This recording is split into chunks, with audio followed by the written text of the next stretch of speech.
Hi అండి అందరికీ. నేను మీ హారిక జైపాల్. సో, ఈరోజు ఇంకో కొత్త న్యూ అప్డేట్‌తో మీ ముందుకొచ్చాను అనమాట.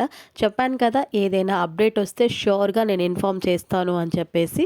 సో, లేట్ చేయకుండా మనం వీడియో స్టార్ట్ చేద్దాం. వీడియో స్టార్ట్ చేసే ముందు తెలుసు కదా! కొత్తగా మన ఛానల్‌ని ఎవరైనా చూస్తున్నట్టయితే ప్లీజ్ సబ్స్క్రైబ్ చేసుకోండి. వీడియో నచ్చితే చివరి వరకు చూసాక ఒక్క లైక్ ఇవ్వండి. మీరిచ్చే ఆ ఒక్క లైక్ నాకు కొంచెం ఎంకరేజ్మెంట్‌గా ఉంటుంది. ఎట్ ద సేమ్ టైం మీలాగే ఈ ఇన్ఫర్మేషన్ తెలుసుకోవాలి అనుకున్న వాళ్ళకి కొంచెం యూజ్ అవుతుంది కదా! అయితే ఇప్పుడు ఇందిరమ్మ ఇండ్ల వెబ్సైట్‌లో మనం అప్లికేషన్ స్టేటస్‌లో చెక్ చేసుకుంటే మొబైల్ నెంబరు అండ్ సర్వేయర్ నేము తర్వాత ఇనిషియల్ లిస్ట్ టైప్ అని వస్తుంది కదా! సో, ఎందుకొస్తుంది అది? ఎవరికొస్తుంది? దానివల్ల డబుల్ బెడ్‌రూమ్ ఇల్లు వస్తుందా? అనేది కూడా మనం క్లియర్‌గా తెలుసుకుందాం. దాని గురించే డౌట్ చాలామంది నాకు మెసేజ్ చేశారనమాట దీని గురించి. అక్క ఇనిషియల్ లిస్ట్ టైప్ అని వస్తే ఇల్లు వస్తుందని చెప్తున్నారు. అదర్ ఛానల్స్ వాళ్ళు.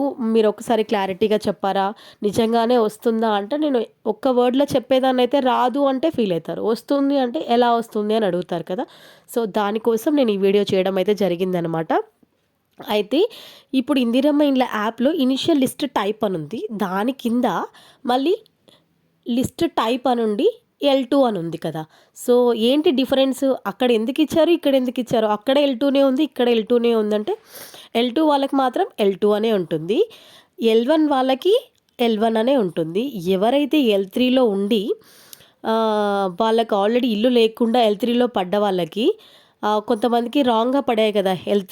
L1లో ఉండాల్సింది మేము L3లో మా లిస్ట్ మా నేమ్ అనేది L3లో ఏసారండి. మేము లిస్ట్ 3లో పెట్టారు. బట్ మాకు ఇల్లు లేదు, జాగ లేదు అని చెప్పేసి కొంతమంది కంప్లెయింట్ చేయడం అయితే జరిగింది. అలాంటి వాళ్ళకు ఓవరాల్‌గా వాళ్ళు సర్వే చేసి యెస్ నీకు ఇల్లు లేదు అని చెప్పేసి వాళ్ళకి ఇల్లు కట్టుకోమని మంజూరు పత్రాలైతే వాళ్ళకి అందించారనమాట.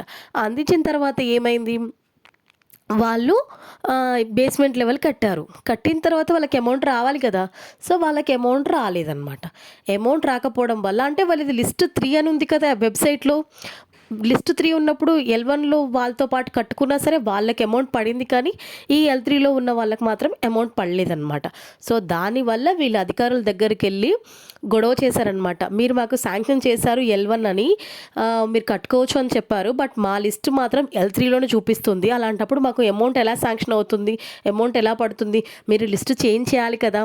అని అన్నందుకు సో, మీరు ఇనిషియల్‌గా మీకు లిస్ట్ ఏ లిస్ట్‌లో ఉండేది. తర్వాత మీరు ఏ లిస్ట్‌లోకొచ్చారు. ఇనిషియల్‌గా అయితే ఫస్ట్ L3లో ఉండే. సర్వే జరిగిన తర్వాత మీరు L1లో ఉన్నారు. అలా L3లో ఉన్న వాళ్ళకి L1 అని పడడానికి సో, అలా కొంతమందికి గ్రీవెన్స్ జరిగిన వాళ్ళకి కూడా కొంతమందికి లిస్ట్ చేంజ్ అయిందంటున్నారు. 1 ఆర్ 2% అంతే. మాక్సిమం కాదు. 1 ఆర్ 2% మెంబర్స్‌కైతే చేంజ్ అయిందని చెప్పారు. మాక్సిమం ఇది ఒక L3లో ఉన్న వాళ్ళు L1లోకి షిఫ్ట్ అయ్యి వాళ్ళు ఇల్లు కడుతున్న వాళ్ళకి ఈ చేంజెస్ జరిగాయన్నమాట. సో, వాళ్ళ కోసం వాళ్ళకి అమౌంట్ శాంక్షన్ కావడానికి ఇనిషియల్‌గా వీళ్ళు L3లో ఉన్నారు. తర్వాత సర్వే జరిగిన తర్వాత వీళ్ళకి లిస్ట్ L1లోకొచ్చారు. సో, ఫస్ట్ రాంగ్ పడింది అనే ఒక కన్వే చేయడానికి ఇనిషియల్‌గా స్టార్టింగ్‌లో 3 లిస్ట్‌లో వీళ్ళకి ఈ లిస్ట్‌లో ఉన్నారు. తర్వాత వీళ్ళకి కన్ఫర్మ్ చేసిన తర్వాత ఈ లిస్ట్‌కొచ్చారు అని చెప్పడానికి మాత్రమే ఒక L3 వాళ్ళకి మాత్రమే ఇది చేంజ్ అయితుంటది. అది కూడా L1లోకి ఎవరెవరైతే వచ్చారో L2లో వచ్చిన వాళ్ళకి కాదు. 1 ఆర్ 2% ఎవరెవరైతే గ్రీవెన్స్‌లో కంప్లెయింట్ రైజ్ చేశారో కొంతమందికి వాళ్ళకి కూడా చేంజ్ అయ్యాక అని చెప్పారనమాట. అంతే. సో, కానీ దీనివల్ల డబుల్ బెడ్‌రూమ్ ఇల్లు వస్తుందనైతే కాదు. అర్థమైంది కదా! కొంతమంది ఇనిషియల్ లిస్ట్ టైప్ అని ఉంటే ఖచ్చితంగా డబుల్ బెడ్‌రూమ్ ఇల్లు వస్తుందని స్ప్రెడ్ చేస్తున్నారంట. వాటెవర్ ఇట్ మే బీ మనకది అనవసరం. బట్ ఫ్యాక్ట్ న్యూస్ అయితే నేను చెప్పాలి కాబట్టి కనుక్కొని నేను మీకు ఇన్ఫార్మ్ చేస్తున్నాననమాట. ఆల్రెడీ నిన్ననే చెప్పాను. ఒకరో ఇద్దరో అడిగితే చెప్పాను కానీ మాక్సిమం మళ్ళీ అదే రిపీట్ అవుతుంది. సో, దానివల్ల నేను ఈ వీడియో చేయడం జరిగింది. సో, వీడియో నచ్చితే మర్చిపోకుండా ఒక లైక్ చేయండి. ఇలాంటి అప్డేట్స్ ఏమైనా వస్తే ష్యూర్‌గా నేను ఇన్ఫార్మ్ చేస్తాను. ష్యూర్‌గా అయితే ఇన్ఫార్మ్ చేస్తాను. ఓకేనా? Thank you.